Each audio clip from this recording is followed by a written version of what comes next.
বর্তমান বিশ্বে মুসলমানদের সবচাইতে মাজলুম যে এরিয়া, মাজলুম যে অঞ্চল, ফিলিস্তিন বা মসজিদে আকসা কেন্দ্রিক যে অঞ্চল বা জেরুজালেম, সেটি সম্পর্কে সংক্ষিপ্ত ইতিহাস, সংক্ষিপ্ত শিক্ষা, সংক্ষিপ্ত করণীয়, এটি দিয়েই মূলত আলোচনার মূল বিষয়বস্তু আমরা শুরু করব। তারপরে যা প্রয়োজনীয় পরামর্শ আমি প্রাপ্ত হয়েছি আয়োজক কমিটির পক্ষ থেকে, সেই প্রয়োজনীয় পরামর্শ অনুযায়ী আলোচনার বিষয়গুলো টাচ করার চেষ্টা করব। তবে আপনাদের কাছে অনুরোধ থাকবে, আপনারা সবাই হয়তো, আমি আশা করছি যে আমার চেয়ে দূরে থেকে কেউ আসেননি, যেহেতু আমি আপনাদের সকলের চেয়ে বেশি দূর থেকে এসেছি এবং আবার ফিরে যাব, সেহেতু আপনাদের ধৈর্য কামনা করছি। আর এমনিতে এখন ঈদের ছুটির মৌসুম, মনে হয় না এমন কোনো জরুরি কাজ আছে যে এখান থেকে আমাদের উঠে যেতে হবে। আর আমারও এমন কোনো ইচ্ছা নাই যে খুবই লম্বা বক্তব্য দিয়ে আপনাদের ধৈর্যচ্যুতি ঘটাবো। কিন্তু এতটুকু আপনাদের কাছে অবশ্যই আশা করতে পারি যে যতক্ষণ বক্তব্য দিব ততক্ষণ পরিবেশ যেন নষ্ট না হয়। কি বলেন? ইনশাআল্লাহ, ততক্ষণ যেন পরিবেশটা ঠিক থাকে, এই সম্মান বোধটুকু, আত্মমর্যাদা বোধটুকু আপনাদের আমি থাকা কামনা করছি। তো ইনশাআল্লাহ আমি বক্তব্য শুরু করি।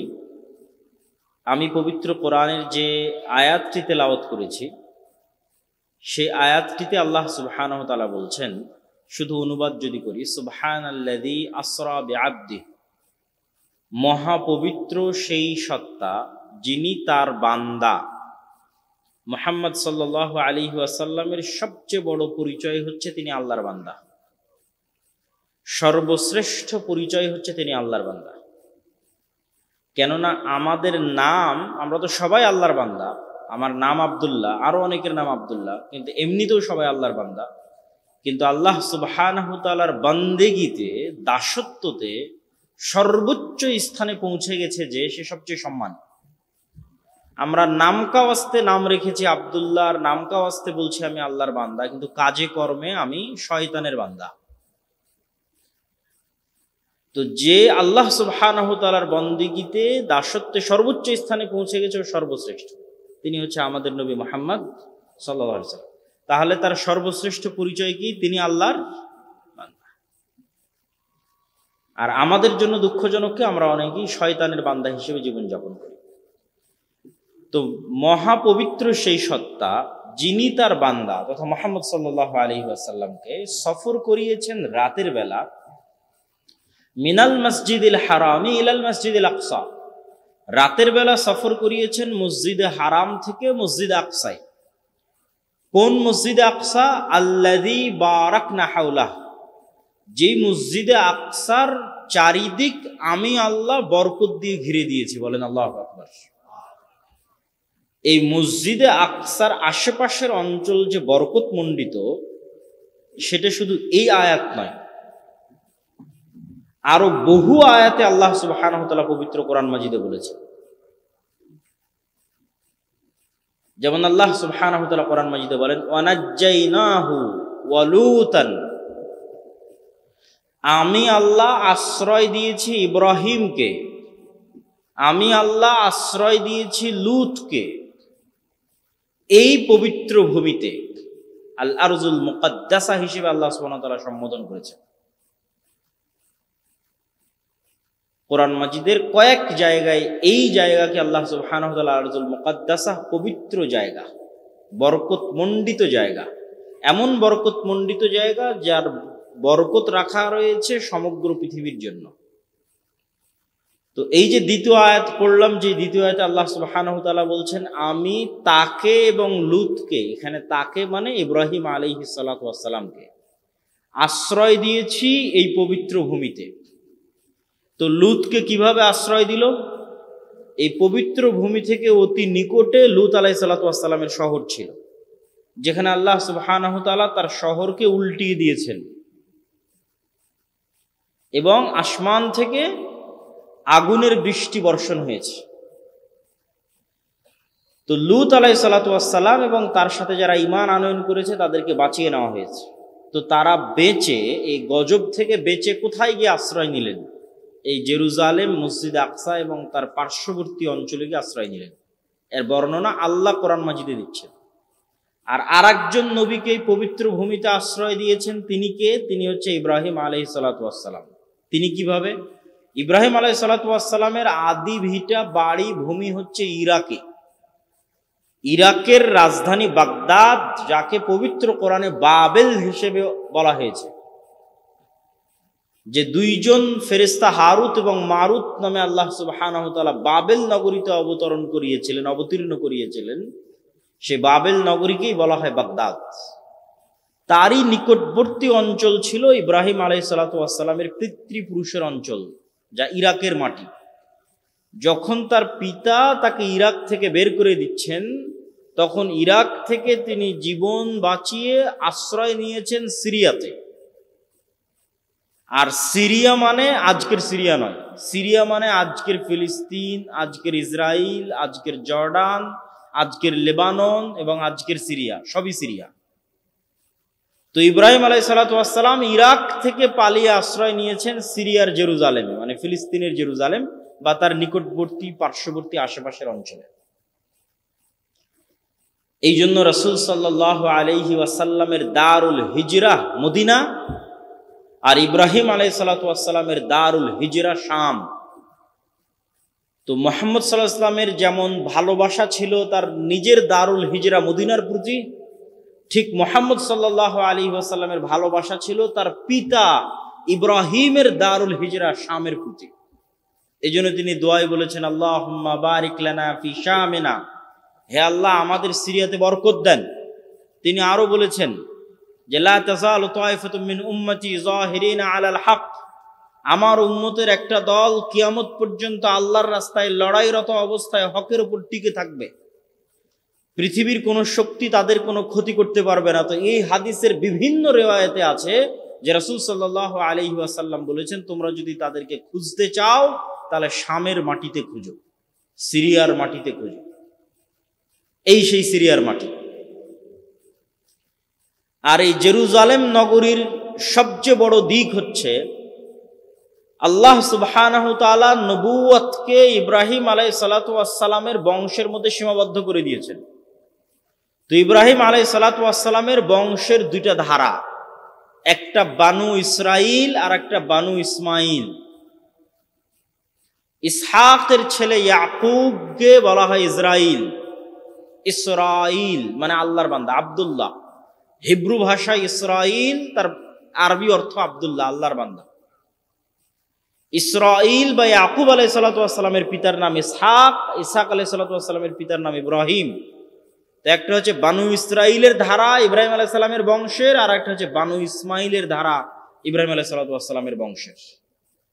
তো এই বানু ইসরাইলের বেশিরভাগ নবী বা প্রায় সকল নবী, দুই একজন বাদে প্রায় সকল নবী এই জেরুজালেম নগরীতে প্রেরিত হয়েছেন এবং তাদের মূল ভূমি, আবাসস্থল, রাজধানী, হেডকোয়ার্টার ছিল জেরুজালেম। যেমন নবীদের মধ্যে যারা শাসন প্রতিষ্ঠায় পৃথিবীর ইতিহাসের সবচেয়ে বড় রাজত্ব, যা অতীতে কখনো প্রতিষ্ঠিত হয়নি, ভবিষ্যতেও হবে না, সেই রাজত্বের প্রতিষ্ঠাতা হচ্ছে দাউদ এবং সুলাইমান আলাইহিমাস সালাতু ওয়াস সালাম। তো সুলাইমান আলাইহিস সালাতু ওয়াস সালামের এই বিশাল রাজত্বের রাজধানী হচ্ছে জেরুজালেম। এই বিশাল রাজত্বের হেডকোয়ার্টার হচ্ছে মসজিদে আকসা এবং তার আশেপাশের অঞ্চল। এবং আজকের মসজিদে আকসা যেই শেপের উপর দাঁড়িয়ে আছে, তথা যেই গ্রাউন্ডটা মসজিদে আকসার গ্রাউন্ড, যেখানে যেমন মসজিদ আছে ঠিক তেমন গির্জা আছে, ঠিক ইহুদিদের সিনাগগ আছে, সবকিছুই আছে ওই গ্রাউন্ডের মধ্যে। তো ওই উঁচু গ্রাউন্ডটা, যা সরজমিন থেকে অনেক উঁচু, এই গ্রাউন্ডটা সুলাইমান আলাইহিস সালাতু ওয়াস সালামের নির্মিত গ্রাউন্ডের উপর দাঁড়িয়ে আছে, যেটা সুলাইমান আলাইহিস সালাতু ওয়াস সালাম জিনদের দিয়ে তৈরি করিয়েছিলেন, যার বর্ণনা আল্লাহ পবিত্র কোরআনে দিয়েছেন যে জিনেরা বুঝতে না পারার কারণে যে সুলাইমান আলাইহিস সালাম মারা গেছে, যতক্ষণ না ঘুণে ধরে তার চেয়ার থেকে তিনি পড়ে যান, ততক্ষণ পর্যন্ত তারা কাজ করতে থেকেছে। 6 মাস 1 বছরও তারা বুঝতে পারেনি যে সুলাইমান আলাইহিস সালাতু ওয়াস সালাম মারা গেছে। ঠিক আরো একজন নবীর বর্ণনা, বর্তমান পৃথিবীতে যেই নবীর অনুসারী সবচেয়ে বেশি, যেই ধর্মের অনুসারী সবচেয়ে বেশি, সেটা হচ্ছে খ্রিস্টান ধর্ম। যদিও বাস্তবে প্র্যাকটিক্যাল খ্রিস্টান নাই বললেই চলে, 0% প্র্যাকটিক্যাল খ্রিস্টান বের করাও কঠিন আছে। কিন্তু বাই বর্ন জন্মগত খ্রিস্টান, পরিচয়ে লেখে খ্রিস্টান, বলে খ্রিস্টান, এরকম পরিচয় দেয় খ্রিস্টান, এরকম অনুসারী মানুষের সংখ্যা পৃথিবীতে সবচেয়ে বেশি। ইসলাম 2 নম্বরে আর খ্রিস্টান ধর্ম 1 নম্বরে। তাহলে নবী হিসেবে ঈসা আলাইহিস সালাতু ওয়াস সালামের অনুসারী বর্তমান পৃথিবীতে সবচেয়ে বেশি, নামকা ওয়াস্তে অনুসারী, কাগজে কলমে প্র্যাকটিক্যালি অনুসারী নাই, 0%ও নাই। তো এই খ্রিস্টান ধর্মের নবী ঈসা আলাইহিস সালাতু ওয়াস সালামের জন্মস্থান হচ্ছে জেরুজালেম। আর এই খ্রিস্টান ধর্মের নবী ঈসা আলাইহিস সালাতু ওয়াস সালামের মা মারইয়াম আলাইহাস সালাতু ওয়াস সালাম যেই মসজিদের খাদেম ছিলেন, সেই মসজিদ আকসা। ওয়াইদ ক্বালাত ইমরাআতু ইমরান রব্বি ইন্নী নাযারতু লাকা মা ফি বাতনি মুহাররারান ফাতাকাব্বাল মিন্নী। যখন ইমরানের স্ত্রী বলল, আল্লাহ, আমার পেটে যে সন্তান এসেছে এই সন্তান তোমার রাস্তায় ওয়াকফ করে দিলাম। কিন্তু যখন সন্তান প্রসব করলো তখন দেখলো যে মেয়ে সন্তান। ক্বালাত রব্বি ইন্নী ওয়াদাতুহা উনসা ওয়াল্লাহু আ'লামু বিমা ওয়াদাআত। বলল, আল্লাহ, আমি তো তোমার রাস্তায় ওয়াকফ করেছিলাম, কিন্তু সন্তান তো মেয়ে। তো আল্লাহ উত্তরে বলছেন, আল্লাহ আগে থেকেই জানে যে সন্তান মেয়ে। ওয়াল্লাহু আ'লামু বিমা ওয়াদাআত ওয়ালাইসা যাকারু কাল উনসা। আর সকল পুরুষ নারীর মতো অথবা সকল নারী পুরুষের মতো এটা ভাবার প্রয়োজন নাই, বরং কখনো কখনো নারীরা পুরুষের চাইতেও শ্রেষ্ঠ। তো এমন নারী যে পুরুষদের চাইতেও শ্রেষ্ঠ, সেই কাতারে হচ্ছে মারিয়াম আলাইহাস সালাতু ওয়াস সালাম। কুল্লামা দাখালা আলাইহা যাকারিয়াল মিহরাব ওয়াজাদা ইনদাহা রিজকা। যতবারই যাকারিয়া আলাইহিস সালাতু ওয়াস সালাম মারিয়ামের খালু তার মেহরাবে প্রবেশ করতেন, ততবারই দেখতেন অসময়ের খাদ্য। যখন আমের মৌসুম নয় তখন আম, যখন লিচুর মৌসুম নয় তখন লিচু। ক্বালা ইয়া মারইয়াম আন্না লাকি হাযা ক্বালাত হিয়া মিন ইনদিল্লাহ ওয়াল্লাহু ইয়ারযুকু লিমান ইয়াশা বিগাইরি হিসাব। মারিয়াম, এই অসময়ের খাবার কোথায় থেকে? তো মারিয়াম আলাইহিস সালাতু ওয়াস সালাম উত্তরে বললেন, আল্লাহর পক্ষ থেকে। আর আল্লাহ যাকে চান তাকে বেহিসাব রিজিক দান করতে পারেন, বলেন আল্লাহু আকবার। তো এই যে ঘটনাগুলো ঘটতেছে, এই ঘটনাগুলো মসজিদে আকসায় ঘটতেছে। আর এই মারিয়াম আলাইহাস সালাতু ওয়াস সালামই যখন নির্জন অঞ্চলে গিয়ে আল্লাহর আদেশে সন্তান প্রসব করলেন এবং সন্তানকে নিয়ে জনসম্মুখে ফেরত আসলেন, মানুষজন বলে উঠল যে, মারিয়াম, তুমি কি করেছো? মা কানা আবুকি ইমরাআ সাউইন ওয়া মা কানাত উম্মুকি বাগিয়া। তোমার পিতা তো খারাপ মানুষ ছিল না, মাও ব্যভিচারী ছিল না, ঘটনা কি? ফাআশারাত ইলাইহি। আল্লাহর আদেশ অনুযায়ী মারিয়াম আলাইহিস সালাতু ওয়াস সালাম বাচ্চার দিকে ইশারা করছেন। কাইফা নাতাকাল্লামু মান কানা ফিল মাহদি সাবিয়্যা। তখন ওরা উত্তরে বলছে, ঠাট্টা করো নাকি? এমন বাচ্চার সাথে কেমনে কথা বলবো যে বাচ্চা কেবল মায়ের কোলে দুধ পান করে? তো যেমনি এই কথা বলা শেষ হওয়া অমনি কোল থেকে বাচ্চা কথা বলে উঠছে, ইন্নী আব্দুল্লাহ আতানিয়াল কিতাবা ওয়া জাআলানি নাবিয়্যা। আমি আল্লাহর বান্দা। দেখেন, উনি বলছে আমি আল্লাহর বান্দা, আর মানুষ বানিয়ে দিল তাকে আল্লাহর সন্তান। নাউজুবিল্লাহ। এই জন্য বললাম যে ঈসা আলাইহিস সালাতু ওয়াস সালামের আদর্শের উপর প্র্যাকটিক্যাল খ্রিস্টান পৃথিবীতে একটাও না।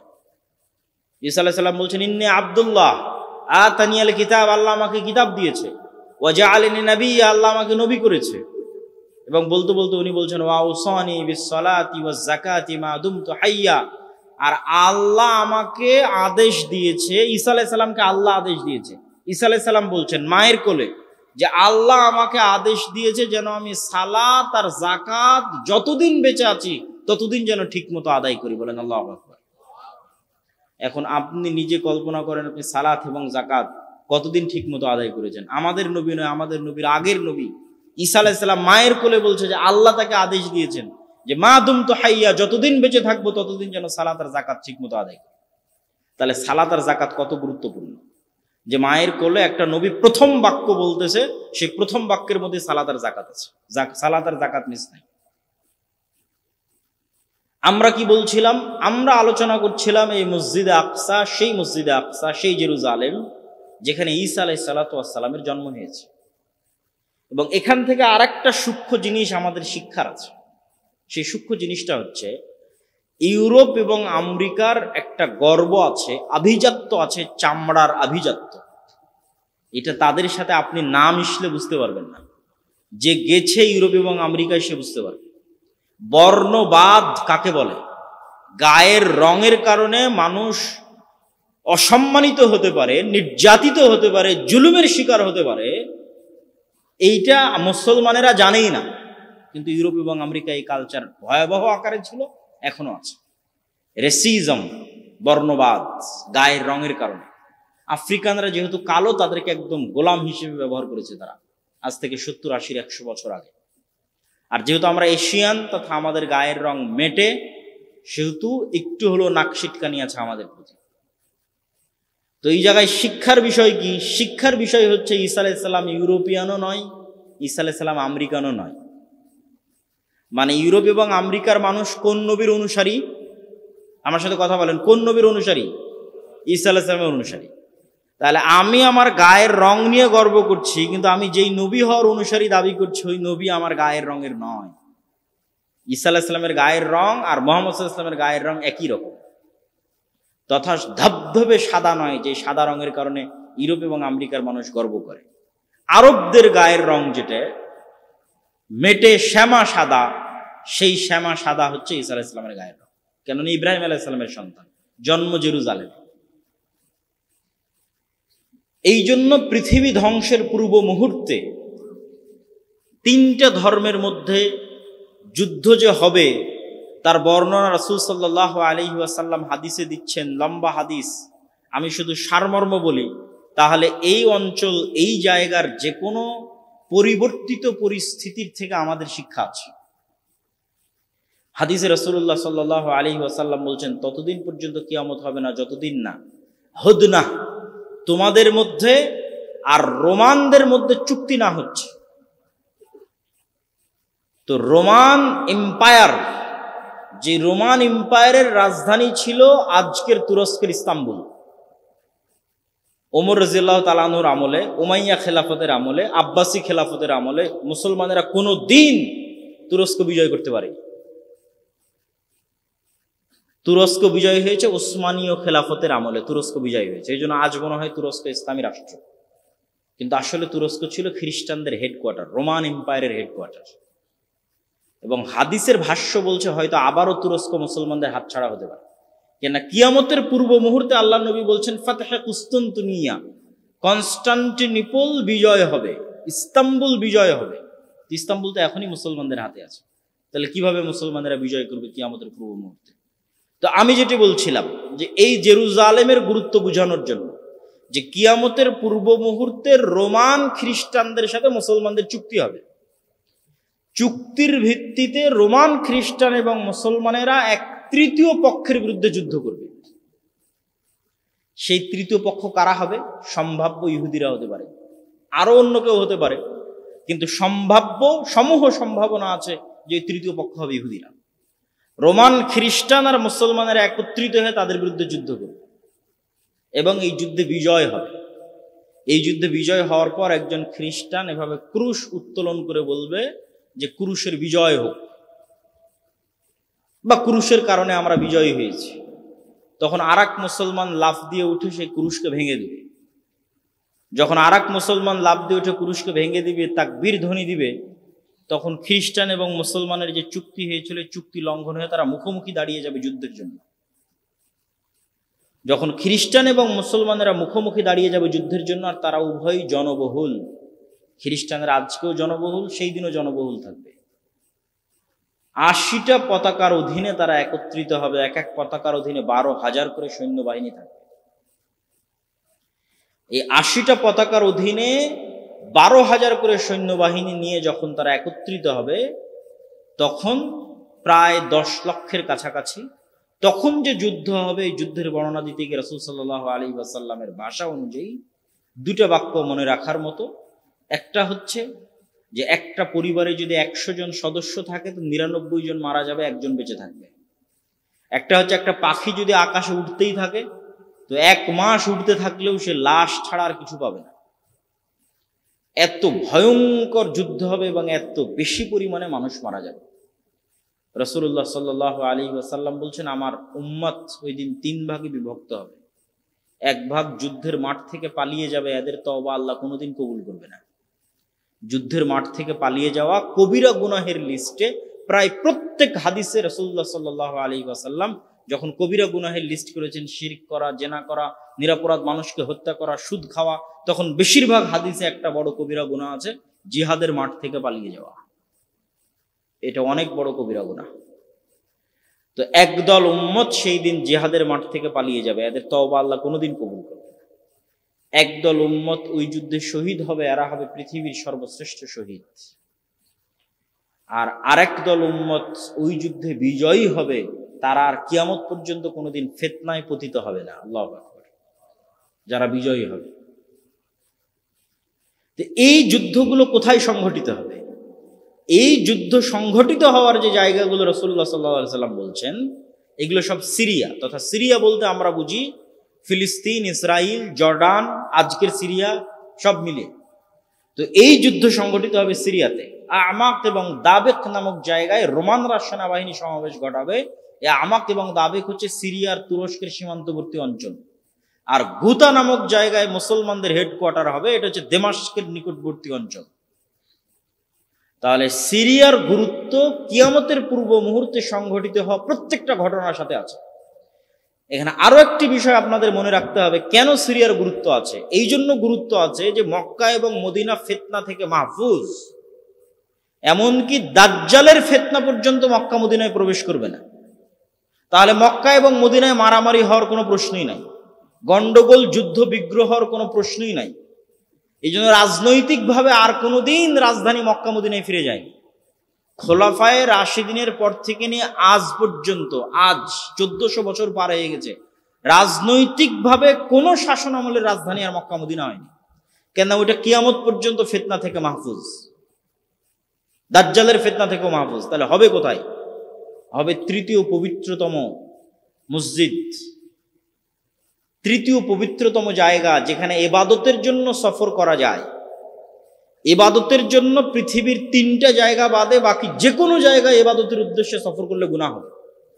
কেউ যদি বলে আমি দারুল উলুম দেওবন্দ যাব, মদিনা ইসলামী বিশ্ববিদ্যালয় যাব, আজহার বিশ্ববিদ্যালয় যাব, এমনকি কেউ যদি নিয়ত করে যে আমি নবীর কবর দেখতে যাব, তাহলে কিছু নেকি পেতে পারি, এই নিয়তে যদি যায় গুনাহ হবে। মসজিদে নববীতে সালাত আদায় করবো, এই নিয়তে যাবে, নেকি পাবে। মসজিদে নববীতে চলে এসেছি তাই আল্লাহর নবীর কবর জিয়ারত করব, এটা ভিন্ন কথা। কিন্তু আমার নিয়ত যে আমি মসজিদে নববীতে যাব, এই সফরে নেকি আছে। তাহলে এরকম 3টে জায়গা আছে, যে 3টে জায়গায় ইবাদতের উদ্দেশ্যে সফর করা যায়। তার 3 নম্বর জায়গা মসজিদ আকসা। আজ থেকে 80-90 বছর আগে একজন হাজি যখন ভারত, পাকিস্তান, আফগানিস্তান, বাংলাদেশ থেকে চলতো, তখন সেই হাজির পক্ষে এটি সহজ ছিল, যারা বাই রোড যাতায়াত করত অথবা যারা সমুদ্র পথে যাতায়াত করত, তারা চেষ্টা করত একসাথে 3টে মসজিদই দেখে আসতে।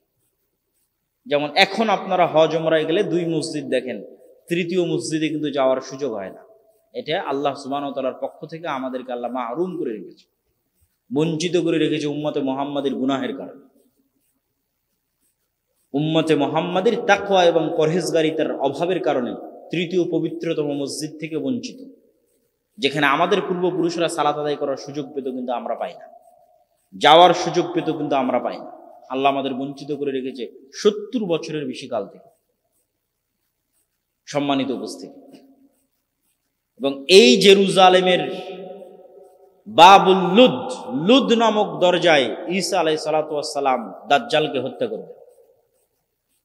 সুতরাং এই অঞ্চলে যা সংঘটিত হবে তার গুরুত্ব সীমাহীন, অপরিসীম এবং অপরিহার্য। এখান থেকে আমাদের শিক্ষা কি? এই বিশাল ইতিহাস থেকে আমাদের শিক্ষা হচ্ছে, এই যে জেরুজালেম বা এই যে মসজিদ আকসা, মুসলমানেরা দুইবার বিজয় করেছে। একবার ওমর ফারুক রাদিয়াল্লাহু তাআলা আনহু, আরেকবার সুলতান সালাহুদ্দিন আইয়ুবী রাহিমাহুল্লাহ। ওমর ফারুক রাদিয়াল্লাহু তাআলা আনহু যখন জেরুজালেম বিজয় করেন, আবু উবাইদা ইবনুল জাররাহ যখন তার নিকটে চিঠি লেখেন, 4000 সাহাবী সেই দিন উপস্থিত ছিল। কি চিঠি লেখেন? যে পাদ্রীরা চাবি হস্তান্তর করবে না আমিরুল মুমিনিন খলিফাতুল মুসলিমিন না আসলে। তো আমিরুল মুমিনিন খলিফাতুল মুসলিমিন আসছেন, অসংখ্য পাদ্রী, পৃথিবীর রোমান এম্পায়ারের সবচেয়ে বড় তীর্থস্থল জেরুজালেমের বড় বড় পাদ্রীরা বসে আছে, অনেক বড় পাওয়ারফুল জায়গা জেরুজালেম। সেই পাওয়ারফুল জায়গায় বড় বড় পাদ্রীরা বসে আছে, তারা অপেক্ষায় আছে আমিরুল মুমিনিন খলিফাতুল মুসলিমিন আসবে। আর তিনি প্রবেশ করছেন, তখন তিনি উটের রশি ধরে টানছেন। তো মানুষ তো সন্দেহে পড়ে গেছে কে খলিফা আর কে চাকর। কিন্তু আবু উবাইদা ইবনুল জাররাহ তো চিনেন যে ইনি আমাদের খলিফা। তো উনি হন্তদন্ত হয়ে ছুটে এসেছেন, আমিরুল মুমিনিন করেছেন কি? লায়ানজুরু ইলাইনার রোমান নাজরাতা কিল্লাহ, আমাদের দিকে রোমানেরা অপমানের দৃষ্টিতে তাকিয়ে আছে। দেখো মুসলমানদের নেতার অবস্থা দেখো, ঠাট্টা করছে। তখন ওমর রাদিয়াল্লাহু তাআলা বলছেন, আজ্জানাল্লাহ, আল্লাহ আমাদেরকে সম্মান দিয়েছে।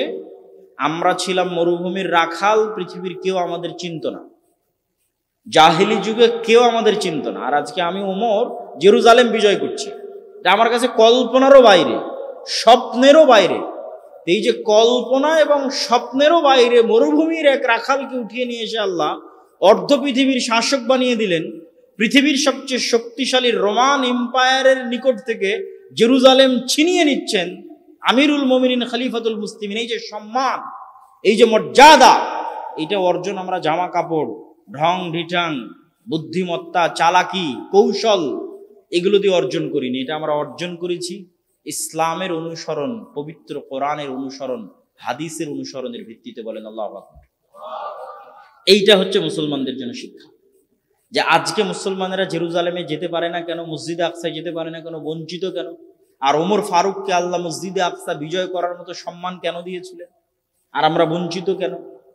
আমরা ইসলাম থেকে, পবিত্র কোরআন থেকে বহু দূরে চলে গেছি। আমল, আখলাক, আকীদা, সেই আলোচনায় আমি এখনই কিছুক্ষণের মধ্যে ঢুকবো।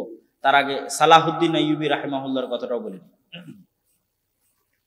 দ্বিতীয় যিনি বিজয় করেছিলেন তিনি হচ্ছেন সালাহুদ্দিন আইয়ুবী রাহিমাহুল্লাহ, এবং তিনিও এই বিজয়ের ক্ষেত্রে তার ইতিহাসও, আমি আমার বই বিস্তারিত, আমার একটি বই আছে ফিলিস্তিন ও সমসাময়িক মুসলিম বিশ্ব, এখানে বিস্তারিত বর্ণনা দেওয়া আছে উনি কিভাবে বিজয় করলেন, হিত্তিনের যুদ্ধ কি হলো।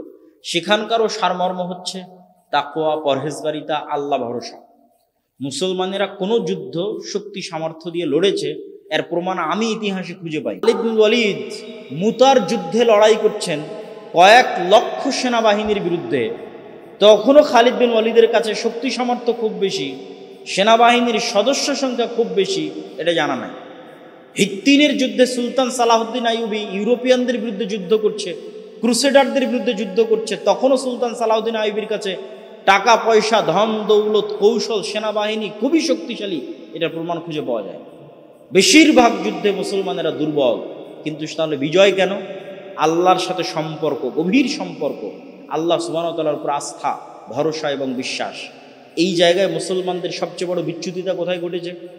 আমি যতবার এই জেরুজালেম নিয়ে পড়াশোনা করতে গেছি এবং আমার ইউরোপ সফর এবং ঔপনিবেশিক শাসন আমলের আমাদের উপর প্রভাব, এই তিনটে জিনিসকে যখন সারমর্ম করেছি, তখন আমার মনে হয়েছে, আমি আমার বহু বক্তব্যে বলেছি যে ফেরাউনের যুগের বানু ইসরাইল আর আজকের যুগের মুসলমান এক। আবারও বলি, ফেরাউনের যুগের বানু ইসরাইল, মুসা আলাইহিস সালাতু ওয়াস সালামের বানু ইসরাইল আর এখনকার বানু ইসমাইল এক। এবং এই বিশ্বাসটা আমার দৃঢ় হয়েছে কিভাবে সেটাও বলি। আপনি যখন সূরা বাকারা পড়বেন, সূরা বাকারাতে আল্লাহ সুবহানাহু ওয়া তাআলা লম্বা সময় যাবৎ বানু ইসরাইলের ঘটনা বলেছে। তো আমি নিজেও এর উত্তর খুঁজে পেতাম না যে একটা গোত্রের ঘটনা এত বিস্তারিত বলার দরকার কি। এক বানু ইসরাইলের ঘটনা দিয়ে কোরআন পরিপূর্ণ করা আছে, এত বিস্তারিত কেন? নিশ্চয় বানু ইসরাইলের ঘটনার উম্মতে মুহাম্মাদের সাথে কোনো কাজ আছে। বানু ইসমাইল তথা আমাদের সাথে বানু ইসরাইলের ঘটনার কোনো কাজ আছে, এই জন্য আল্লাহ বানু ইসরাইলের ঘটনা এত বিস্তারিত দিয়ে রেখেছে। এবং বানু ইসরাইলের ঘটনা পড়লে আপনি দেখবেন তারা কতটা ছোট মন মানসিকতার, কতটা হীনম্মন্য এবং কতটা সংকীর্ণ চিন্তার অধিকারী ছিল বানু ইসরাইলেরা। তার দুই একটা উদাহরণ বলি, বেশি না বললেও সূরা বাকারাতে বিস্তারিত পাবেন, আমার ওই বইয়ের মধ্যে আরও বিস্তারিত পাবেন। দুই একটা কি, এই বানু ইসরাইল চোখের সামনে দেখলো যে আল্লাহ ফেরাউনের মতো জালেম শাসককে তাদের চোখের সামনে ডুবিয়ে দিলেন। বানু ইসরাইলের লোকেরা চোখের সামনে দেখেছে যে ফেরাউন ডুবে যাচ্ছে, নিজে চোখে দেখেছে। কোন ফেরাউন? যেই ফেরাউন তাদের ছেলে সন্তানদের জবাই করত।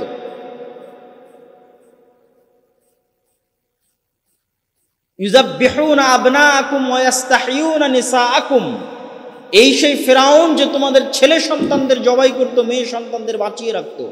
এই ভয়ঙ্কর ফেরাউনকে চোখের সামনে ডুবতে দেখেও এই বানু ইসরাইল মুসা আলাইহিস সালাতু ওয়াস সালামকে বলছে লান নুমিনা লাকা হাত্তা নারাল্লাহ জাহরাতান, মুসা তোমার প্রতি ঈমান আনয়ন করব না যতক্ষণ না প্রকাশ্যে আল্লাহকে না দেখছি। বলেন নাউজুবিল্লাহ। এর চেয়ে বড় প্রকাশ্যে আল্লাহকে কি দেখবি? চোখের সামনে ফেরাউন ডুবে গেল। তাহলে কত বড় নিমক হারাম সংকীর্ণ চিন্তার একটি জাতি হলে মুসা আলাইহিস সালামকে বলতে পারে তোমার তাওরাতে বিশ্বাস স্থাপন করি না, তোমার আল্লাহকে সরাসরি দেখতে চাই। এরকম অসংখ্য ঘটনা আল্লাহ তুলে ধরেছেন। লান নাসবিরা আলা তুআমিন ওয়াহিদ ফাদউ লানা রাব্বাক, আল্লাহ তাদের জন্য আসমান থেকে খাবার পাঠাতেন, মান্না সালওয়া।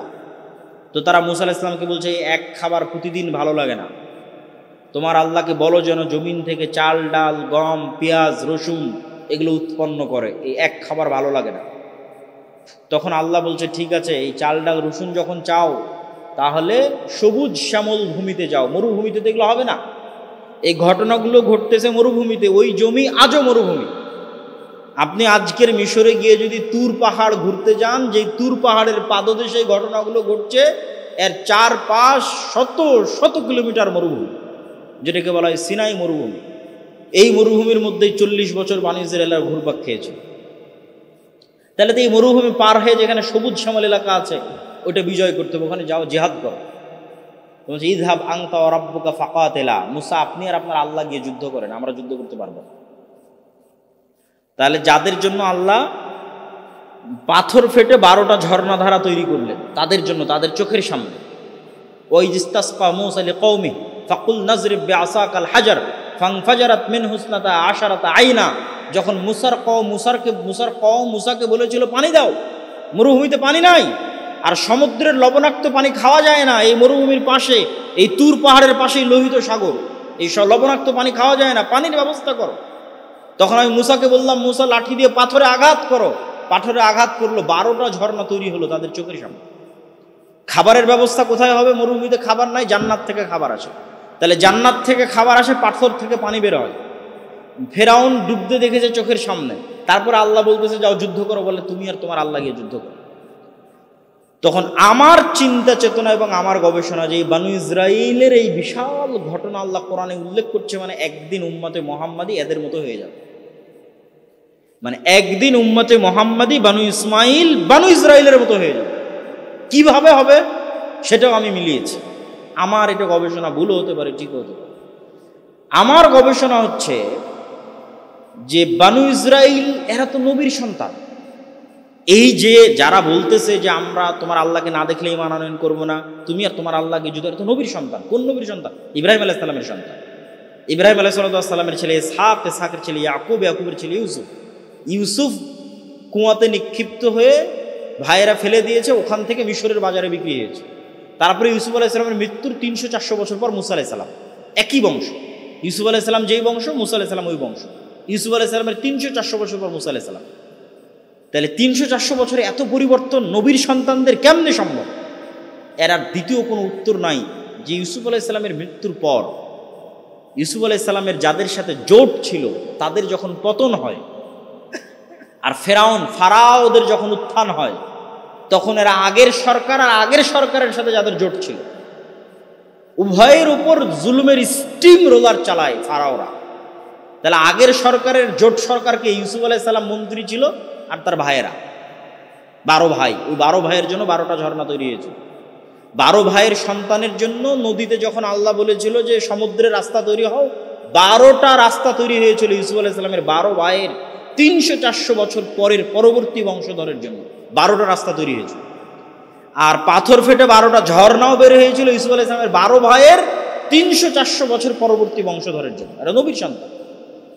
তাহলে এই 300-400 বছর ফেরাউনের গোলামি করতে করতে করতে করতে অন্তর ছোট হয়ে গেছে, আত্মমর্যাদা হারিয়ে ফেলেছে, গোলামের কোনো আত্মমর্যাদা থাকে না, নেতৃত্বের গুণ হারিয়ে ফেলেছে, মিথ্যা বলা, চুরি, ডাকাতি, দুর্নীতি, যত রকমের ধোঁকাবাজি, শঠতা, সকল কিছু গোলামি করতে করতে শিখে ফেলেছে।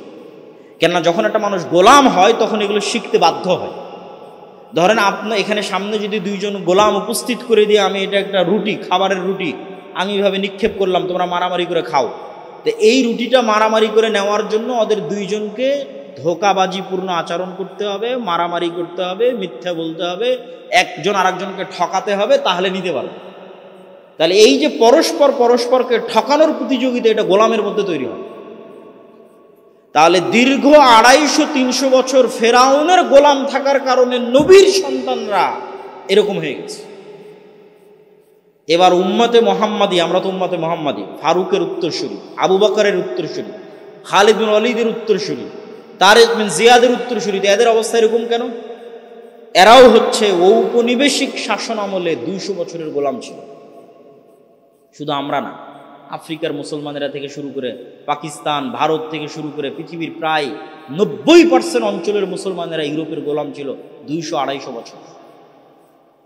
আমরা যখন বাদশাহ আলমগীরের জামানায় ছিলাম, আমি চিন্তা করি, আমার কল্পনা শক্তি বলে যে বাদশাহ আলমগীরের জামানায় যখন মুসলমানেরা ছিল তখন মুসলমানেরা মিথ্যা বলা জানত না। কেন? তখন রাজা, বাদশাহ, তখন আত্মমর্যাদা ভিন্ন, আত্মসম্মান ভিন্ন। পুরো ভারতের 5 ভাগ জমির 1 ভাগ জমি শুধু মসজিদ মাদ্রাসার নামে ওয়াকফ আছে। তুমি মিথ্যা বলবে কেন? ধোঁকা দিবে কেন? মারামারি কাটাকাটি করবে কেন? কিন্তু যখন ব্রিটিশদের অধীনে 190 বছর গোলাম, তখন গোলামি করতে করতে রক্তের মধ্যে মিথ্যা ঢুকে গেছে, বানু ইসরাইল হয়ে গেছে। ধোঁকাপূর্ণ আচরণ, শঠতা আচরণ, দুর্নীতি প্রবেশ করে গেছে। একই অবস্থা আফ্রিকার মুসলমানদের, এবং তাদের অবস্থা আমাদের চাইতে খারাপ। কেন খারাপ? ব্রিটিশদের চাইতে জঘন্য নিকৃষ্ট কলোনি হচ্ছে ফ্রান্স, স্পেন আর ইতালির কলোনি। ইংল্যান্ডের কলোনির চাইতে নিকৃষ্ট কলোনি। আমাদেরকে তো ইংল্যান্ডেরা ন্যূনতম স্বাধীনতা দিয়ে গেছে, স্পেন এবং ফ্রান্স আফ্রিকার মুসলমানদেরকে এই ন্যূনতম স্বাধীনতাটুকু দেয়। অস্ত্র কিনতে হবে ফ্রান্সের কাছে, তোমার ব্যাংকের টাকা কেন্দ্রীয় ব্যাংকে থাকবে ফ্রান্সের। এখন আজকের কথা বলছি, তোমার পররাষ্ট্রনীতি ফ্রান্স নিয়ন্ত্রণ করবে।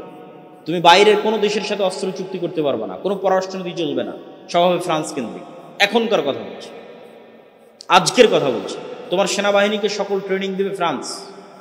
তোমার দেশের সকল খনিজ সম্পদ একমাত্র ফ্রান্স উত্তোলন করতে পারবে, বিক্রি করতে পারবে। আফ্রিকা কোটি কোটি টাকার খনিজ সম্পদের উপর ভাসতেছে, কিন্তু পুরো খনিজ সম্পদ নিয়ে যাচ্ছে কারা? ইউরোপিয়ানরা। আর ওই খনিজ সম্পদ যেন ইউরোপিয়ানরা নিয়ে যায়, তার জন্য গার্ড দেয় জাতিসংঘের শান্তিরক্ষী বাহিনী। আর সেই জাতিসংঘের শান্তিরক্ষী বাহিনীতে আমাদের বাংলাদেশ আর্মি, পাকিস্তান আর্মি যুদ্ধ করে। তো সম্মানিত উপস্থিতি, এই আফ্রিকানদেরকে যখন আপনি ইতালি, ফ্রান্স, স্পেনের মাটিতে দেখবেন, তখন দেখবেন তারা বাঙালি মুসলমানদের চাইতে বেশি মিথ্যুক, বাঙালি মুসলমানদের চাইতে বেশি ধোঁকাবাজ, বাঙালি মুসলমানদের চাইতে বেশি শঠতাপূর্ণ আচরণ করে। আর বাঙালি মুসলমানদের যখন দেখবেন, ইন্ডিয়ান সাবকন্টিনেন্ট, পাকিস্তানের মুসলমানদের যখন ইউরোপে দেখবেন, তখন জন্ম নিবন্ধন কার্ড থেকে শুরু করে, জাতীয় পরিচয়পত্র থেকে শুরু করে, সার্টিফিকেট থেকে শুরু করে, যে আবেদন সাবমিট করেছে আবেদন সাবমিট থেকে শুরু করে, সরকারের কাছে বেনিফিট নিবে যে আমার কয় ছেলে মেয়ে কোথায় পড়ে, আমি কি চাকরি করি, কত টাকা ইনকাম করি, প্রত্যেক ধাপে মিথ্যা বলতেছে। শুরু থেকে নিয়ে শেষ পর্যন্ত মিথ্যার উপর প্রতিষ্ঠিত। সে মুসলমান, হাজি, নামাজি, ওমরাকারী, কিন্তু পুরো জীবনটা মিথ্যার উপর প্রতিষ্ঠিত। এবং মিথ্যা বলতেছে কাদের কাছে? ইহুদি খ্রিস্টানদের কাছে মিথ্যা বলতে, 2টা টাকা বেশি পাওয়ার জন্য। এটা হচ্ছে গোলামের নেচার, গোলামের স্বভাব। এই জন্য আমরা হয়ে গেছি এই যুগের বানু ইসরাইল। এই যুগের বানু ইসরাইল যে তার প্রমাণ কোথায়? তার প্রমাণ হচ্ছে এই যে ফিলিস্তিন, যে ফিলিস্তিন দিয়ে আলোচনা শুরু করেছে। কিভাবে বলছে এই ফিলিস্তিন প্রমাণ? আল্লাহ ওই বানু ইসরাইলের উপর চাপিয়ে দিয়েছিলেন ফেরাউনকে। ফেরাউনের কথা আল্লাহ কি বলছে? ইউযাব্বিহুনা আবনাকুম ওয়া ইস্তাহইউনা নিসাআকুম। তোমরা বানু ইসরাইল গোলাম না? তোমাদের গোলামির প্রমাণ কি? তোমাদের ছেলে সন্তানদেরকে ফেরাউন জবাই করে মেয়ে সন্তানদেরকে বাঁচিয়ে রাখে। তো আমরা যে গোলাম তার প্রমাণ কি? দেখো, সারা পৃথিবীর মানুষের চোখের সামনে 50,000-এরও অধিক নারী পুরুষ শিশুকে গত 1.5 বছরে গাজার মাটিতে হত্যা করা হয়েছে। পৃথিবীর কেউ টু শব্দ করে তাদের বাঁচাতে যায়নি। এর চাইতে বড় গোলামির প্রমাণ আর কিনবেন? যে পুরো মুসলিম বিশ্ব যে গোলাম, এর চেয়ে বড় প্রমাণ আর লাগবে? পৃথিবীর কোনো যুদ্ধের আইন পর্যন্ত ফলো করা হয়নি। হাসপাতাল পর্যন্ত, বিশ্ববিদ্যালয় পর্যন্ত, স্কুল পর্যন্ত কিছুই নিরাপদ থাকেনি। পুরো গাজা ধুধু মরুভূমিতে পরিণত হয়ে গেছে। মাথা গুজার মতো ঠাঁই এরকম একটা ছাদ পর্যন্ত নাই। সবাই তাঁবুর নিচে। ঠিক রোহিঙ্গারা যেভাবে তাঁবুর নিচে, সেভাবে তাঁবুর নিচে। কিন্তু সারা পৃথিবীর মানুষের চোখের সামনে গেছে, 57টা মুসলিম রাষ্ট্রের চোখের সামনে গেছে। তাহলে ওখানে ফেরাউন তাদের জবাই করার কথা আল্লাহ সুবহানাহু ওয়া তাআলা বর্ণনা করেছে। আজকের যুগের ফেরাউনেরা আজকের যুগের বানু ইসরাইলকে এভাবে হত্যা করতেছে। কেননা আজকের যুগের বানু ইসরাইলের এই যে গুণাবলী, তথা আমি আমার নিজেদেরকে বলতেছি, এই গুণাবলী থেকে উদ্ধারের উপায় কি? এই গুণাবলী থেকে উদ্ধারের উপায় হচ্ছে মুসলমানদের আনুষ্ঠানিকতা ঠিক আছে। এই জিনিসটা আল্লামা ইকবালও রিয়ালাইজ করেছেন। উনিও ওনার কবিতার মধ্যে বলেছেন, উনিও এই জিনিসটা অনুভব করেছেন ইউরোপ সফরের পর। সবক ফিরসে পড় সাদাকত কা, শুজাআত কা, আদালত কা, লিয়া জায়েগা তুঝসে কাম, দুনিয়া কি ইমামত কা। আল্লামা ইকবালও উনিও দেখেছেন পাকিস্তানের মানুষদের, বাংলাদেশের মানুষদের, আমিও দেখেছি যে তাদের মধ্যে ইসলামের আনুষ্ঠানিকতা আছে। পুরো রমজানে সাহারি ইফতারি ঠিক আছে, মসজিদ মাদ্রাসা আছে, সব কিছু আছে। ঈদের আনুষ্ঠানিকতা ঠিক আছে, জানাজার আনুষ্ঠানিকতা ঠিক আছে, সালাত সিয়াম হজ জাকাতের আনুষ্ঠানিকতা ঠিক আছে, ওমরার আনুষ্ঠানিকতা ঠিক আছে। কিন্তু যেই বৈশিষ্ট্যের উপর আল্লাহ নবীদের বড় করেছেন, নবীদেরকে আল্লাহ জন্মগত যেই গুণের উপর বড় করেছেন, ওই গুণটা মুসলমানদের নাই। সব নবীকে আল্লাহ জন্মগত সত্যবাদিতা এবং ন্যায়পরায়ণতার উপর বড় করেছে। জন্মই হয়েছে এটার উপর, সত্য বলার উপর, ন্যায়পরায়ণতার উপর, আত্মমর্যাদা আত্মসম্মানের উপর, নেতৃত্বের গুণাবলী সম্পন্ন। আর আমি মনে করি এই জন্যই আল্লাহ সুবহানাহু ওয়া তাআলা মূসা আলাইহিস সালাতু ওয়াস সালামকে বানু ইসরাইলের আর 10টা ছেলের সাথে বড় করেননি। বানু ইসরাইলের আর 10টা ছেলের সাথে বড় হলে তো গোলামদের সাথে বড় হতো। তো গোলামদের সাথে বড় হলে তো ওনারও মন মানসিকতা ছোট হয়ে যেত, ধোকা দেওয়া শিখতো, মিথ্যা বলা শিখতো। এই জন্য মূসা আলাইহিস সালামকে আল্লাহ মানুষ করেছে রাজার বাড়িতে। রাজার বাড়িতে মানুষ হলে তো আর মিথ্যা বলে খাবার নেওয়া লাগবে না, আরেকজনকে ধোকা দিয়ে 1 টাকা বেশি উপার্জন করা লাগবে না। তাহলে এগুলো শিখবে না। কি শিখবে? আত্মমর্যাদা, আত্মসম্মান, নেতৃত্ব শিখবে। তাই শিখেছে। এবং আত্মমর্যাদা, আত্মসম্মান, নেতৃত্ব কোন লেভেলের ছিল মূসা আলাইহিস সালামের? যে একদিনের জন্য বাইরে বের হয়ে কোনো এক জায়গায় একদিন একটা অন্যায় কাজ দেখেছেন তার চোখের সামনে, একদিনের জন্য একটা অন্যায় কাজ দেখেছেন যে ফেরাউনের কোনো লোক বানু ইসরাইলের কোনো লোকের উপর জুলুম করতেছে। তো গোলাম হলে তো এটাকে জুলুমই মনে করতো না। আরে এটাই তো আমাদের ভাগ্যের পরিহাস, এটা এবার জুলুম, তো জুলুমই মনে করতো না। কিন্তু উনি স্বাধীন নেতা হিসেবে আল্লাহ তাকে বড় করেছে। তাহলে জুলুম কেন হবে? 1 থাপ্পড় দিয়েছেন ফেরাউনের লোককে, 1 থাপ্পড়ে ফেরাউনের লোক মরে গেছে। এই যে আত্মমর্যাদা, গায়রাত, রাগ, এটা গোলামের থাকে না। এই গায়রাত, এই রাগ, এই আত্মমর্যাদা একজন স্বাধীন নেতার থাকে। তো ওই স্বাধীন নেতা কোথায় তৈরি হতে হবে? যেখানে আত্মমর্যাদা আত্মসম্মান আছে, ওখানে তৈরি হতে হবে। এই জন্য বানু ইসরাইলের সাথে বড় না করে রাজার বাড়িতে আল্লাহ সুবহানাহু ওয়া তাআলা বড় করেছেন মূসা আলাইহিস সালাম। এই জন্য মূসা আলাইহিস সালামের চিন্তা চেতনার সাথে বানু ইসরাইলের চিন্তা চেতনা মিলত না। এক পর্যায়ে বিরক্ত হয়ে মূসা আলাইহিস সালাম আল্লাহকে বলছেন, হে আল্লাহ, এদের দায়িত্ব আমি আর নিতে পারব না। উনি একজন স্বাধীন চেতা, আত্মমর্যাদার অধিকারী মানুষ হিসেবে গোলামদের দায়িত্ব আর কতদিন পালন করবে? সম্মানিত উপস্থিতি, তাহলে মুসলমানদের সব ঠিক আছে, নাই কি? ওই জন্য আল্লামা ইকবাল বলছে, সাবাক ফিরসে বাট সাদাকাত কা, নতুন করে সত্য বলা শিখো। তোমাদের পুরো জীবন মিথ্যার উপর, ব্যবসা বাণিজ্য, টাকা পয়সা, কাজ কারবার সব মিথ্যার উপর। বাংলাদেশের গত 16 বছরে যারা এসপি, মন্ত্রী, এসি ল্যান্ড, ওসি, ডিসি যে পর্যায়ে দায়িত্ব পালন করেছে, তার অন্তত 90% বেশি হবে এই যে এই সমস্ত জালসার সভাপতি, বিশেষ অতিথি, আর অন্তত 80% বেশি হবে একবার হলো ওমরা করেছে। কিন্তু ওর দায়িত্বের জায়গায় সবচেয়ে বড় মিথ্যুক, ওর দায়িত্বের জায়গায় সবচেয়ে বড় ধোঁকাবাজ এবং দুর্নীতিবাজ। এটাই গোলামের স্বভাব। এই জন্য গোলাম তাহলে সে ইসলামের আনুষ্ঠানিকতা ঠিক রেখেছে। কিন্তু রাসূল সাল্লাল্লাহু আলাইহি ওয়াসাল্লাম এবং নবীদের জন্মগত যে গুণ সেটা তার মধ্যে আনতে পারে। এই জন্য রাসূলুল্লাহ সাল্লাল্লাহু আলাইহি ওয়াসাল্লাম বলছেন, সাবআতুন ইউদিল্লুহুমুল্লাহ ইয়াওমা লা দিল্লা ইল্লা দিল্লু, 7 শ্রেণীর মানুষকে আল্লাহ সুবহানাহু ওয়া তাআলা আরশের বিশেষ ছায়া দিবেন, তার 1 নম্বরে থাকবে। আরও তো 6টা আছে, থাকবে, সমস্যা নেই, সবাই ভালো, সবাই উত্তম কাজ করেছে, তাদেরকে আল্লাহ সম্মান দিবে। কিন্তু সিরিয়ালে 1 নাম্বার, তাহাজ্জুদ গুজারকে পেরিয়ে, নফল সিয়াম পালনকারীকে পেরিয়ে 1 নম্বরে হচ্ছে ইমামুন আদিল, সত্যবাদী, ন্যায়পরায়ণ, সৎ, দায়িত্বশীল। আমি অন্তত আমার জায়গা থেকে বলতে পারবো যে এই সত্যবাদিতা এবং ন্যায়পরায়ণতা সরকারি সেক্টর বহু দূরে থাক, আমাদের মতো যারা আলেম ওলামা, যারা মসজিদ মাদ্রাসা ইসলামী দল সংগঠন পরিচালনা করছি, তাদের মধ্যেও নাই। এই জন্য আল্লাহ আমাদের দিয়ে রাষ্ট্রে বিজয় দান করবেন না। কেন? আমরা রাষ্ট্রে বিজয় পাওয়ার যোগ্য নই। কেননা রাসূল সাল্লাল্লাহু আলাইহি সাল্লাম বলছেন, ঈসা আলাইহিস সালাম সমগ্র পৃথিবী বিজয় করবে। তো সমগ্র পৃথিবী বিজয় করে তিনি হবেন হাকামান মুকসিতা, ন্যায় বিচার প্রতিষ্ঠাকারী শাসক। তো ইসলাম রাষ্ট্রে যাবে, তার ব্র্যান্ডিং হচ্ছে ন্যায় বিচার। তো আমি মসজিদের সভাপতি, মাদ্রাসার প্রিন্সিপাল, ইসলামী দল সংগঠনের আমির, আমি আমার দলে ন্যায় প্রতিষ্ঠা করতে পারিনি। যে কর্মী বেশি কাজ করেছে ওকে বাদ দিয়ে যেই কর্মী চামচামি করেছে ওকে পদ দিয়েছে। তাহলে আমি আমার দলে ন্যায় প্রতিষ্ঠা করতে পারিনি, তার মানে আমাকে যদি আল্লাহ রাষ্ট্রের দায়িত্ব দেয়, তাহলে গত 16 বছর যা দুর্নীতি হয়েছে তার চেয়ে বেশি দুর্নীতি।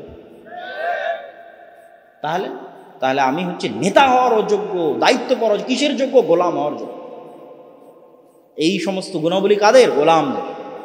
এবার যদি আম পাবলিক, তথা আপনাদের মতো সাধারণ জনগণের কাছে চলে আসি, বিভিন্ন পর্যায়ের চাকরিজীবী, দায়িত্বশীল বাদ দিলাম, আলেম ওলামা বাদ দিলাম, সাধারণ জনগণ, এমন কত সাধারণ জনগণ নিবেন যে হজ করেছে, ওমরা করেছে, সালাত আদায় করে, লম্বা দাড়ি, মাথায় সিজদা দিয়ে কড়া ফেলে দিয়েছে, কিন্তু তার নিজের বোনকে বাপের সম্পত্তিতে ন্যায়ের সাথে অংশ বুঝিয়ে দেয়। ন্যায়ের সাথে অংশ বুঝিয়ে দেওয়া মানে যেই জায়গায় আবাদ কম হয়, যেই জায়গা পানিতে ডুবে থাকে, রাস্তা থেকে দূরে উঠে দিয়েছে বোনকে, আর যেটা ভালো ফরওয়ার্ড জমি সেটা দিয়েছে নিজে। তাহলে এটা তো ন্যায় প্রতিষ্ঠা হলো না। তাহলে যে তার পরিবারে ন্যায় প্রতিষ্ঠা করতে পারলো না, তাকে যদি আল্লাহ রাষ্ট্রের দায়িত্ব দেয়, তাহলে ও গত 16 বছরের চেয়ে বেশি দুর্নীতি করবে না? বেশি দুর্নীতি করবে। তাহলে এই স্বভাবটা কার? গোলামের স্বভাব, নেতার স্বভাব নয়। নেতা কখনো মিথ্যা বলা জানে না, নেতা কখনো দুর্নীতি করা জানে না, সত্যবাদী, ন্যায়পরায়ণ। আবু সুফিয়ান কাফের হতে পারে, কাফেরদের সর্দার হতে পারে, বদর, উহুদ, খন্দকের যুদ্ধে আল্লাহর নবীর বিরুদ্ধে যুদ্ধে নেতৃত্ব দিতে পারে, কিন্তু আবু সুফিয়ান বাই বর্ন জন্মগত লিডার। এই জন্য আবু সুফিয়ানকে যখন জেরুজালেমে বাদশাহ হিরাক্লিয়াস তার চিরশত্রু মুহাম্মদ সাল্লাল্লাহু আলাইহি ওয়াসাল্লাম সম্পর্কে জিজ্ঞেস করছে, তখন আবু সুফিয়ান একটা বাক্য মিথ্যা বলেন। তখন উনি কাফের, কিন্তু মিথ্যা বলা তো জানেই না, কেননা he is a by born leader, জন্মগত নেতা, তো কেমনে মিথ্যা বলে? সম্মানিত উপস্থিতি, কিন্তু আমরা মুসলমানেরা, আমরা হচ্ছি ওই যুগের মক্কার কোরাইশ মুশরিকদের চাইতে চরিত্রের দিক থেকে, মিথ্যা, ধোঁকা এবং দুর্নীতির দিক থেকে নিম্ন স্তরে অবস্থান করছি। আমরা চলে গেছি আজ থেকে 4000 বছর আগের বানু ইসরাইলদের স্তরে। তাহলে আমাদের এখান থেকে বের হয়ে আসতে হলে আমাদের সত্য বলা, যেটা আল্লামা ইকবাল বলছে, সাবাক ফিরসে পার সাদাকাতকা, সত্য বলা শিখো, সুজা আতকা, সাহসী হও, ভেরুকা পুরুষ হয় না, আদালাতকা, ন্যায় প্রতিষ্ঠা করা শিখো। এই কয়টা জিনিস যদি মুসলমানেরা তোমরা করতে পারো, আল্লাহ পুনরায় তোমাদেরকে দুনিয়ার নেতা বানিয়ে দেবে, বলেন আল্লাহ। এবং মুসলমানেরা দুনিয়ার নেতা হতে পারবে। দুনিয়ার সকল সমস্যার সমাধান ইসলাম আর মুসলমানদের মধ্যে আছে, কিন্তু সেই নেতৃত্বের গুণ আপনাকে অর্জন করতে হবে। সম্মানিত উপস্থিতি, এইটা হচ্ছে এই জেরুজালেমের এই ঘটনা, বানু ইসরাইলদের এই ঘটনা থেকে আমাদের শিক্ষা। এবার আমি আমার বক্তব্যের আর বাকি 2-1টা সংক্ষিপ্ত ছোট ছোট অংশে যাব, এবং তারপরে ধীরে ধীরে আমার বক্তব্যের শেষের দিকে চলে যাব। ছোট অংশের একটা অংশ কি? ছোট অংশের একটা অংশ হচ্ছে মসজিদ ভিত্তিক দ্বীন শিক্ষা। আজকেও আপনাদের এখানে আসার পর অন্তত 2 থেকে 3 জন আমার সাথে সরাসরি সাক্ষাৎ করেছেন, যারা আদ-দাওয়া ইলাল্লাহর মাধ্যমে আমাদের জামিয়া সালাফিয়ায় যে মক্তবের ট্রেনিং হয়, সে মক্তবের ট্রেনিং গ্রহণ করেছেন, গ্রহণ করে আমাদের সিলেবাস অনুযায়ী তার মসজিদে বক্তব্য পরিচালনা করছেন। আবার পুরো রমজান মাসব্যাপী আমরা যে কাজ দিয়েছিলাম, প্রায় 500টা মক্তব এখন আমাদের অধীনে পরিচালিত হচ্ছে। এই 500 মক্তবে আমরা যে কাজ দিয়েছিলাম সেই কাজ সম্পূর্ণ করে ঈদ কেন্দ্রিক তাদের যে হাদিয়া, সেই হাদিয়াটা পর্যন্ত তারা রিসিভ করেছে। এগুলো আপনাদেরই আশেপাশের অঞ্চলের প্রায় 2-3টা মক্তব। তো আমিও উদাত্ত আহ্বান জানাবো যে মসজিদ ভিত্তিক দিন শিক্ষাটা একটা সিস্টেমেটিক ম্যানেজমেন্টের মধ্যে আসুক, একটা জবাবদিহিতার মধ্যে আসুক, মানুষের মধ্যে একটা সচেতনতা তৈরি হোক। কেননা আমি যতই মাদ্রাসা প্রতিষ্ঠা করি না কেন, এখানে এই অঞ্চলের 2% ছেলে মেয়ে পড়াশোনা করবে, আর বাকি 98% যাবে স্কুলে। তো স্কুল গোয়িং যে বাচ্চাগুলো আছে যারা স্কুলে যাবে, তাদেরকে ন্যূনতম দিনের বেসিক জ্ঞান দেওয়ার একটা বড় মাধ্যম হচ্ছে মক্তব। এই মক্তবকে শক্তিশালী করা, মসজিদকে শক্তিশালী করা। মসজিদ শক্তিশালী হলেই সমাজ পরিবর্তন হবে, মসজিদকে এম্পাওয়ার করতে হবে। আর মসজিদ শক্তিশালী করার এখন সুবর্ণ সুযোগ। কেন সুবর্ণ সুযোগ? গত 16 বছর দলীয়করণ গ্রাম পর্যন্ত পৌঁছে গেছে। এখন নির্দিষ্ট রাজনৈতিক দলের বিশাল কোনো আধিপত্য সেটা নাই। হ্যাঁ, বাংলাদেশের মানুষ যেহেতু গোলাম, 190 বছর ব্রিটিশদের গোলামি করেছে, তো গোলামির স্বভাবই হচ্ছে এক রাজার গোলামি থেকে আর এক রাজার গোলামি শুরু করা। এটা নেচারের মধ্যে। একজনের সাথে 2 নম্বর কার্যক্রম চালিয়ে সে যখন বিদায় নিয়েছে, এবার আরেকজনের সাথে 2 নম্বর কার্যক্রম শুরু হয়। ওই লিয়াজুর কারণে চান্দা থেকে শুরু করে সকল অন্যায় কাজ চলতে থাকে। কিন্তু এই জায়গায় কিন্তু একটা রোল প্লে করতে পারে মসজিদ, মাদ্রাসা, দ্বীনি শিক্ষা প্রতিষ্ঠান। সেটা কি? এই যে এতক্ষণ যা আলোচনা করলাম, ন্যায় প্রতিষ্ঠা, সত্য প্রতিষ্ঠার সংগ্রাম, আল আমরু বিল মারুফ ওয়ান নাহি আনিল মুনকার। আপনি যত বেশি ন্যায় প্রতিষ্ঠার সংগ্রামে অংশগ্রহণ করবেন, ধীরে ধীরে তত লিডার হবেন। যে নিয়ম পৃথিবী, আপনি অটোমেটিক নেতা হবেন যদি আপনি ন্যায় প্রতিষ্ঠা করতে যান। তো আমার একটা উদাত্ত আহ্বান থাকবে মসজিদকে পাওয়ারফুল করা। মসজিদ পাওয়ারফুল হওয়া মানে মসজিদ যেন সমাজে প্রচলিত অন্যায়ের বিরুদ্ধে আওয়াজ উঠাতে পারে। সমাজে প্রচলিত অন্যায় বলতে কি কি হতে পারে? যেমন একটা উদাহরণ দিলাম, যে বোনকে তার পিতার সম্পত্তিতে ন্যায়ের সাথে হক বুঝিয়ে না দেওয়া। তো মসজিদ ভূমিকা নিবে যে হ্যাঁ দেওয়া হোক। জানাজার অনুষ্ঠানের পরে যখন বাড়িতে সালিশ হবে, তখন মসজিদের কমিটি, মসজিদের ইমাম, মসজিদের মুয়াজ্জিন তারা এই ভূমিকাটা নেওয়ার চেষ্টা করবে। চেষ্টা করলে আল্লাহ রাস্তা সহজ করে দিবে। আরও অসংখ্য অন্যায় সমাজে হয়। অন্যায় মানে আপনি এটা বুঝেন না আল্লাহর সাথে অন্যায়। আল্লাহর সাথে অন্যায়ের কথা আপনারা খুব ভালো বুঝেন, সেটা আপনাদেরকে গত 50 বছর 100 বছর আলেম ওলামা শিখিয়েছে। আমি অন্য অন্যায়ের কথা বলছি, মানুষের প্রতি হওয়া অন্যায়। যে একটা বাজারে চাঁদাবাজি হচ্ছে, যদি বাজারে যেই সবজি বিক্রেতা, পেয়ারা বড়ই বিক্রেতা বিক্রি করতে গেছে বাজারে, তাকে যদি কোথাও চাঁদা দিতে হয় মসজিদে দিবে। কথা মনে আমার বুঝতে পারেন? এই ক্ষমতাটা কার থাকতে হবে? মসজিদের থাকতে হবে। এই ক্ষমতাটা মাদ্রাসার থাকতে হবে। এইটা চেষ্টা করলেই পারা যাবে, ন্যায় প্রতিষ্ঠার আন্দোলন। কিন্তু এটা চেষ্টা করাও কঠিন, কেননা অসংখ্য মানুষের বিভিন্ন জায়গায় স্বার্থ জড়িত। তখন ওই স্বার্থ জড়িত জায়গাগুলোতে সে আপনাকে হেল্প করবে। কিন্তু আপনি যদি বলেন না আমি রাষ্ট্রে ইসলাম প্রতিষ্ঠা করতে চাই, গোড়া থেকে শুরু করতে হবে। মসজিদ যত শক্তিশালী হবে, রাষ্ট্রে তত দ্রুত ইসলাম প্রতিষ্ঠা হবে। গণতন্ত্র দিয়ে রাষ্ট্রে কোনোদিন ইসলাম প্রতিষ্ঠা হবে। এটা পরীক্ষিত কথা বলছে, আবেগের কোনো বক্তব্য নয় যে আমি একটা আবেগময় বক্তব্য ছেড়ে দিলাম আপনারা ঠিক বললেন। জি না, এটা একদম পরীক্ষিত। কেন পরীক্ষিত? এই জন্য পরীক্ষিত যে গণতন্ত্র ইটসেলফ ইনজাস্টিস। মানে কি? মানে হচ্ছে গণতান্ত্রিক পদ্ধতি নিজেই অবিচার, অন্যায়। আর ইসলাম মানে ন্যায় প্রতিষ্ঠা করবে। তো যেই থিওরিটা, যেই তন্ত্রটা নিজেই বেইনসাফ, অন্যায় এবং অবিচারকে টিকিয়ে রাখার সকল অনুষঙ্গ, সকল এলিমেন্টস এই থিওরির মধ্যে আছে। আপনি বললেন এত বড় কথা কিভাবে বলছে? দুই একটা উদাহরণ। যে গণতন্ত্র ইটসেলফ ইনজাস্টিস, গণতন্ত্র কখনোই পৃথিবীতে ন্যায় বিচার, জাস্টিস প্রতিষ্ঠা করতে পারবে না। অতীতে পারেনি, ভবিষ্যতে পারবে না। পারবে না গণতন্ত্র। আমি ইসলাম প্রতিষ্ঠা করতে বলি, খুব মনোযোগ দিয়ে শুনবেন। গণতন্ত্র পৃথিবীতে ন্যায় বিচার প্রতিষ্ঠা করতে পারবে। গণতন্ত্রের মেকানিজমের মধ্যে নাই ন্যায় বিচার প্রতিষ্ঠা। কিভাবে নাই? ধরেন গণতন্ত্র বলতেছে আমি জনগণের শাসন প্রতিষ্ঠা করব। তো জনগণের শাসন প্রতিষ্ঠা করবে, প্রার্থী মনোনয়ন দিচ্ছে কে? রাজনৈতিক দল, জনগণ না। রাজনৈতিক দল যাকে প্রার্থী মনোনয়ন দিবে জনগণকে তার মধ্যে একজনকে বেছে নিতে হবে। গেল এক নাম্বার। তাহলে প্রার্থী মনোনয়নে কি হচ্ছে? যোগ্য ব্যক্তি প্রার্থী মনোনয়ন পাচ্ছে না, প্রার্থী মনোনয়ন বাণিজ্য হচ্ছে, ইনজাস্টিসের শুরু। টাকা দিয়ে প্রার্থীতা কিনে পাওয়া যাচ্ছে। একজন অযোগ্য, চোর, বাটপার, দুর্নীতিবাজ দলকে বেশি পরিমাণে টাকা দিয়েছে, দলকে মনোনয়ন দিয়ে দিয়েছে। আর এক কোথায় যায়, আর এক জায়গায় ইনজাস্টিস হচ্ছে। এটা ছাড়া গণতন্ত্র চলতেই পারবে না। সেটা কোন জায়গায়? এই বিশাল যে ভোট ক্যাম্পেইনিং, মার্কেটিং, বিশাল যে ভোট মার্কেটিং ক্যাম্পেইন করতে হবে, এত হাজার হাজার কোটি টাকা বাংলাদেশের 80% জনগণ যারা হচ্ছে মধ্যবিত্ত, নিম্নবিত্ত, তাদের বাপ দাদার ক্ষমতা নাই যে এত হাজার হাজার কোটি টাকা তাদের পকেট থেকে দিবে। তাহলে কে দেয় এত হাজার হাজার কোটি টাকা? দেশের সবচেয়ে বড় দুর্নীতিবাজ ব্যবসায়ীরা এই হাজার হাজার কোটি টাকা দেবে। তাহলে দেশের সবচেয়ে বড় দুর্নীতিবাজ 100 ব্যবসায়ী ওই সমস্ত রাজনৈতিক দলগুলোকে টাকা দিবে তাদের নির্বাচন লড়ার জন্য, ইনজাস্টিসের শুরু। তাহলে যেখানে একটা দল বিক্রি হয়ে গেছে দুর্নীতিবাজ ব্যবসায়ীর কাছে, সেখানে কোশ্চেন কালো জাস্টিস প্রতিষ্ঠা হবে। এই জন্য গণতন্ত্র পৃথিবীতে কোনোদিন জাস্টিস প্রতিষ্ঠা করতে পারেনি, ভবিষ্যতেও পারবে না, আজও পারবে না। আমি ইসলাম প্রতিষ্ঠা করার কথা বলছি। ন্যায় বিচার প্রতিষ্ঠা করতে পারবে না, এটা নাই গণতন্ত্রের মধ্যে। প্রকৃত গণতন্ত্র কেমন হতো? প্রকৃত গণতন্ত্র কেমন হতো? আমি প্রকৃত ইসলাম বলিনি। প্রকৃত গণতন্ত্র কেমন হতো?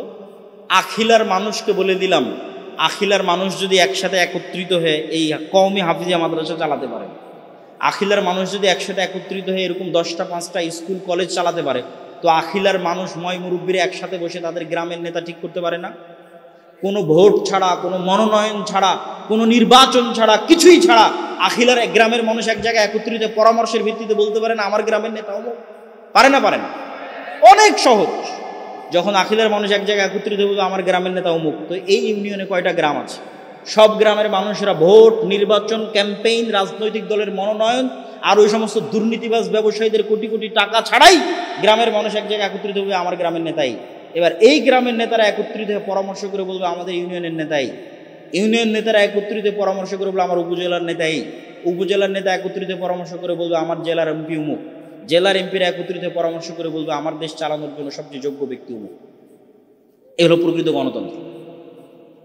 এটা হতে দিবে কেউ? কোনোদিন হতে দিবে? এটা হলো তো সব ব্যবসা বাণিজ্য ধ্বংস। ইসলাম হচ্ছে পরামর্শের ভিত্তিতে নেতা নির্বাচনের কথা বলে। আর পরামর্শের ভিত্তিতে নেতা আসলে, যোগ্য নেতা আসতেই হবে, তার প্রমাণ হচ্ছে বর্তমান সময়। বর্তমান যারা সরকার আছে এরা কি নির্বাচনে দাঁড়িয়ে ক্ষমতায় এসেছে? নির্বাচনে দাঁড়িয়ে ক্ষমতায় আসে ছাত্ররা পরামর্শ করেছে যে এই দেশ চালানোর সবচেয়ে যোগ্য ব্যক্তিকে। এই যে পরামর্শে যখনই বসবেন তখন মানুষ নিজেকে বাদ দিয়ে ভাবে, মানে আমরা যোগ্য ব্যক্তিকে, তখনই যোগ্য ব্যক্তি চলে আসবে। আর যখনই গণতন্ত্র আসবে তখন বলবে এই আমি সভাপতি, কে কে আমাকে ভোট দিবা। বিভেদ শুরু, গন্ডগোল শুরু, মারামারি শুরু, দুর্নীতি শুরু, অন্যায় শুরু, অবিচার শুরু। গত 16 বছর কিসের শাসন ছিল? গণতন্ত্রের শাসন ছিল। কিসের শাসন ছিল? গণতন্ত্রের শাসন ছিল। তাহলে গত 16 বছর যদি ফ্যাসিজম হয়, তাহলে ফ্যাসিজমের জন্য 1 নাম্বার দায়ী গণতন্ত্র নিজে। এই হচ্ছে গণতন্ত্রের সবচেয়ে বড় রহস্য, যে গণতন্ত্রের নামে 16 বছর জুলুম করা যায়, আবার গণতন্ত্রের নামে, নির্বাচনের নামে সবচেয়ে যোগ্য ব্যক্তিকে সরিয়ে ফেলার দাবিও করা যায়। দেশ পরিচালনার যোগ্য ব্যক্তিকে গণতন্ত্রের নামে সরানো যায়, আর গণতন্ত্রের নামে 16 বছর দেশে জুলুম করা যায়। এই জন্য গণতন্ত্র পৃথিবীর সবচেয়ে ব্যর্থ সিস্টেম, সবচেয়ে অযোগ্য, অকেজ, অচল সিস্টেম পৃথিবী পরিচালনার, তার নাম গণতন্ত্র। যতদিন মুসলমানের এই গণতন্ত্রের সাথে থাকবে ততদিন গোলাম হয়ে থাকতে হবে। কেন? গণতন্ত্র নিজেই গোলামি শিক্ষা দেয়। গণতন্ত্র কিভাবে গোলামি শিক্ষা দেয়? আমি বলেছি গোলামের নেচার কি? গোলামের নেচার মিথ্যা বলা, ধোকা দেওয়া, দুর্নীতি করা। তো গণতন্ত্র করলে তো ধোকা, মিথ্যা, দুর্নীতি না করলে তো গণতন্ত্র চলবে না। তাহলে গোলামির কালচার অব্যাহত রাখার জন্য কি রাখা লাগবে? গণতন্ত্র রাখা লাগবে, যাতে মুসলমানদের মধ্যে কিসের কালচার অব্যাহত থাকে? গোলামির কালচার অব্যাহত। একটাও যাতে আত্মমর্যাদা সম্পূর্ণ, মাজা সোজাওয়ালা, ব্যক্তিত্ব সম্পূর্ণ, সত্যবাদী, ন্যায়পরায়ণ একটা সন্তানেরও যাতে জন্ম না হয়, এই জন্য এদের গণতন্ত্র এদের উপর চাপিয়ে দেয়। সব মিথ্যা বলবে, মিথ্যা বলা শিখবে, ধোকা দেওয়া শিখবে, দুর্নীতি করা শিখবে, গোলাম হবে। এই কালচার কন্টিনিউ রাখবে, অব্যাহত রাখবে হচ্ছে গণতন্ত্র। সম্মানিত উপস্থিতি, যেখান থেকে এই জায়গায় আসলাম সেটা হচ্ছে মসজিদকে শক্তিশালী করতে হবে। মসজিদ শক্তিশালী হলে, মসজিদ অন্যায়ের বিরুদ্ধে আওয়াজ উঠালে একটা স্থানীয় মেম্বার চেয়ারম্যানের চাইতে মসজিদের যোগ্য ব্যক্তির ক্ষমতা বেশি থাকে। এটা অস্বাভাবিক কিছু নয়, শুধু ন্যায়, নিষ্ঠা, ইনসাফের সাথে, আত্মমর্যাদা, আত্মসম্মানের সাথে অন্যায়ের বিরুদ্ধে আওয়াজ উঠে, যে কোনো অন্যায়।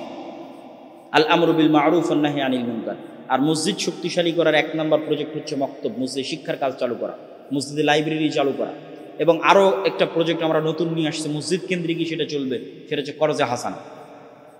আমাদের এটা ওই সমস্ত মসজিদেই চলবে যে সমস্ত মসজিদ আমাদের থেকে ট্রেনিং নিয়ে মসজিদগুলোতে মক্তব পরিচালিত হচ্ছে, সেই মসজিদগুলোতেই এই করজে হাসানা প্রজেক্ট চলবে। করজে হাসানা প্রজেক্টটাও মসজিদকে শক্তিশালী করার একটা মাধ্যম। এটা আমরা নতুন ঘোষণা দিয়েছি এই রমজানে, এবং এখন থেকে ঈদের পর থেকে এটার কার্যক্রম শুরু হবে। সুদমুক্ত ক্ষুদ্র ঋণের যে প্রজেক্ট, এটাও মসজিদ থেকে চলবে, ওই মসজিদ থেকে চলবে যেখানে আমাদের অধীনে মক্তব পরিচালিত হচ্ছে প্রশিক্ষণপ্রাপ্ত সিলেবাস অনুযায়ী, যাতে ওই মসজিদটা পাওয়ারফুল হয়, তার সমাজে শক্তিশালী হয় এবং সমাজ থেকে অন্যায় অনাচার দূরীভূত করতে সহযোগিতা রাখে। বক্তব্যের শেষ অংশ হচ্ছে মা এবং বোনদের জন্য। আমাকে অনুরোধ করা হয়েছে যেন আমি মা এবং বোনদের উদ্দেশ্যে কিছু বলি। এখানে অনেক মা এবং বোন উপস্থিত আছে।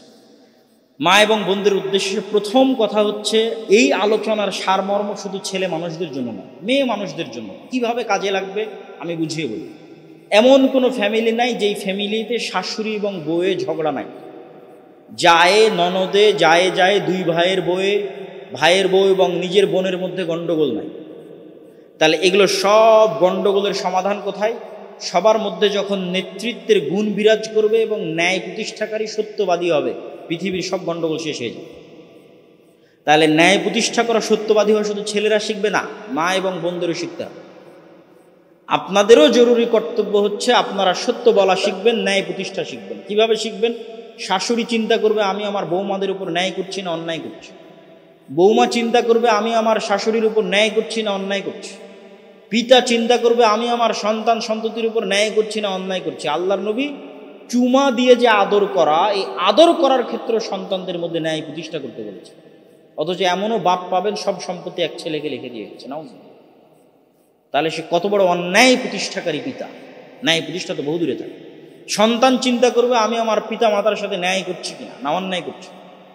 এই যে ন্যায় এবং অন্যায়, মানুষের হক, এইটা সম্পর্কে যখন আপনি সচেতন হবেন, সত্য বলার প্র্যাকটিস যখন করবেন, তখন আপনাদের পরিবারের যত ঝামেলা আছে সেগুলো দূর হয়ে যাবে। আর 2 নম্বর হচ্ছে, যেটার প্রতি উৎসাহ দেওয়ার জন্য আমাদের বলাই হয়, আলেম মানুষ মানে একটু পর্দার কথা বলতেই হয়। তো পর্দার কথা বলতে গিয়ে এতটুকু কথা, সমাজে বেপর্দা এবং বেহায়াপনা চালু রাখার পিছনে নারীরা দায়ী বেশি না পুরুষরা দায়ী বেশি? আমি আবারও প্রশ্নটা করি, সমাজে বেপর্দা এবং বেহায়াপনা চালু রাখার ক্ষেত্রে নারী দায়ী বেশি না পুরুষ দায়ী বেশি? পুরুষ দায়ী বেশি। উত্তর সঠিক। আমি জানি না কিভাবে আপনি উত্তর দিলেন এত সুন্দর সঠিক প্রশ্নের, এবং সঠিক উত্তর এটা আমি একটু বুঝিয়ে বলি কেন পুরুষ দায়ী বেশি। পুরুষ এই জন্য দায়ী যে পুরুষের আত্মমর্যাদায়, আত্মসম্মানই সমাজে বেহায়াপনা দূর করে। কেননা সমাজে বেহায়াপনা, অশ্লীলতা ছড়ানোর জন্য যারাই চলাফেরা করবে, সে কোনো পুরুষের স্ত্রী, কোনো পুরুষের মেয়ে, কোনো পুরুষের বোন, আর তার পরিবারের দায়িত্ব পালন করছে একজন পুরুষ। তাহলে পুরুষের ভিতরে আত্মমর্যাদা, গায়রাত যত কাজ করবে, সমাজ থেকে বেহায়াপনা, অশ্লীলতা, বেপর্দা তত দূর হবে। আর মেয়েরা কেন দায়ী নয়? মেয়েদেরকে পথভ্রষ্ট করা শয়তানের জন্য সবচেয়ে সহজ, সবচেয়ে সহজ মেয়েদেরকে পথভ্রষ্ট করা শয়তানের জন্য।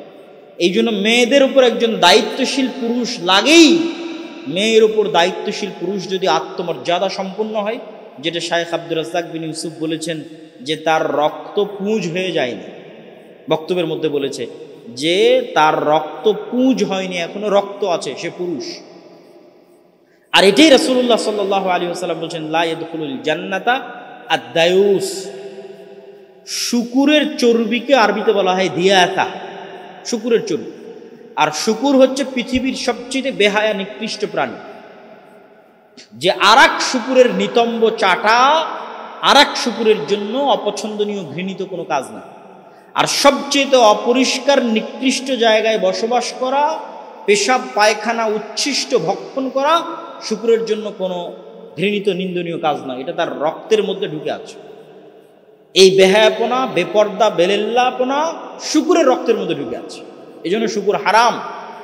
তাহলে যখন মানুষের রক্ত আর মানুষের রক্ত নয়, শুকুরের রক্ত হয়ে গেছে, তো মানুষের রক্ত যখন শুকুরে পরিণত হয়ে গেছে মানুষ, তখন তার স্ত্রী, তার মেয়ে, তার বোন বেপর্দা হয়ে চললেও সে লজ্জাবোধ করবে না।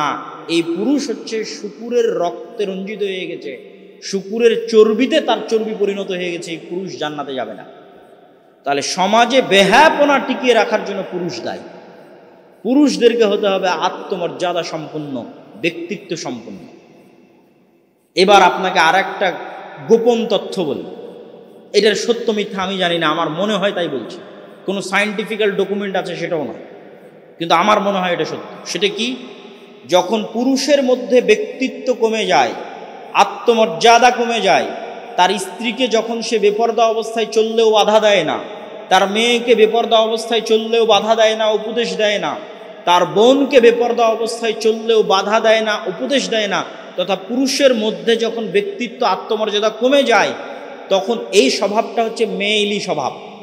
তথা পুরুষের মধ্যে যত পরিমাণে আত্মমর্যাদা কমতে থাকবে, তত ধীরে ধীরে মেয়েলি স্বভাবের দিকে ট্রান্সফার হতে থাকবে।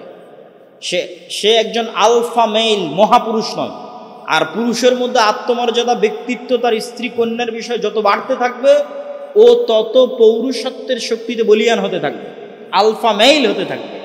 আর ওখান থেকে যত কমতে থাকবে, তত সে মেইলি একজন পুরুষের স্বভাবে পরিণত হতে থাকবে।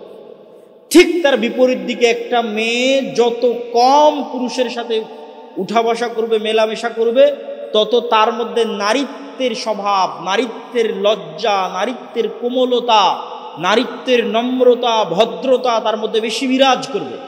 আর একটা মেয়ে যত বেশি পুরুষের সাথে উঠা বসা, কথাবার্তা, মেলামেশা করবে, ধীরে ধীরে সে তত পুরুষ হতে থাকবে। মানে পুরুষের মতো কর্কশ, পুরুষের মতো কঠিন, পুরুষের মতো বেহায়া, পুরুষের বেহায়া বলতে মানে বেপর্দা, পুরুষের মতো বেপর্দা, ধীরে ধীরে সে পুরুষ হতে থাকবে। এবার এই দুটোর কম্বিনেশন যখন মিলবে, তথা এমন একজন পুরুষ যে আসলে পুরুষ নয়, মেয়েলি স্বভাবের অধিকারী, সে বিবাহ করেছে এমন একজন মেয়েকে যে আসলে মেয়ে নয়, মানে তার মধ্যে নারীত্বের কোমলতা নাই, নারীত্বের নম্রতা নাই, নারীত্বের লজ্জা নাই, সে প্রচুর পরিমাণে পুরুষের সাথে মেলামেশা করেছে, উঠা বসা করেছে, তাহলে ও তো ধীরে ধীরে পুরুষের স্বভাবে চরিত্রবান হয়েছে। তাহলে এই পুরুষ যার মধ্যে মেয়েলির স্বভাব বেশি, ওই মেয়ে যার মধ্যে নারীর স্বভাব কম, এরা যখন স্বামী স্ত্রী হিসেবে হবে এবং এদের যখন সন্তান হবে, ওই সন্তান হবে LGBTQ এর অনুসারী। LGBTQ এর অনুসারী মানে আজকের বিশ্বের শয়তানের সবচেয়ে বড় এজেন্ডা হচ্ছে সমকামিতার এজেন্ডা, তথা ওর পক্ষে পুরুষ হওয়া সম্ভবই নয়। সুলতান সালাউদ্দিন আইয়ুবী, তারেক বিন জিয়াদ আর মোহাম্মদ বিন কাসিমের মতো সাহসী বীর পুরুষ জন্ম নিবে অসম্ভব। LGBTQ এর অনুসারী পুরুষও নয়, নারীও নয়, এরকম তৃতীয় লিঙ্গ হিজড়ার জন্ম হবে। তার মানে বাস্তবে হিজড়া সেটা বলিনি, স্বভাবে, নেচারে বীর পুরুষের জন্ম হওয়া সম্ভব নয়, মুজাহিদের জন্ম হওয়া সম্ভব। জন্ম কখনই সম্ভব যখন একজন সত্যিকার পুরুষের সাথে একজন সত্যিকার নারীর বিবাহ হবে, তখন সত্যিকার পুরুষ আর সত্যিকার নারীর ফলে, তাদের ফল থেকে যে সন্তান তাদের গর্ভে আসবে, ও হবে আরাক মহাবীর পুরুষ, মানে আরাক সুলতান সালাউদ্দিন আইয়ুবী, তারেক বিন জিয়াদ। সামনে অন্যায় দেখলে উড়িয়ে দেবে, মাথা নত করে মেনে নেবে, ওই সন্তান তো লাগবে। তো সেই সন্তান লাগার জন্য, নিয়ে আসার জন্য এগুলো বেহায়াপনা, বেলিল্লাপনা থেকে বেরিয়ে আসতে হবে। মা এবং বোনদেরকে বেরিয়ে আসতে হবে, আমাদের সমাজকে বেরিয়ে আসতে হবে। আমি আমার বক্তব্যের শেষের দিকে পৌঁছে গেছি। আল্লাহ সুবহানাহু ওয়া তাআলা আমাদেরকে সমাজ সংস্কার করার, সমাজকে গড়ে তোলার এবং দুনিয়াবি যত ফিতনা ফাসাদ আছে সেগুলো থেকে বেঁচে থেকে সত্যবাদিতা, আমানতদারিতা, ন্যায়পরায়ণতার সাথে নেতৃত্বের গুণাবলী সম্পূর্ণ মুসলমান হওয়ার তৌফিক দান করুক।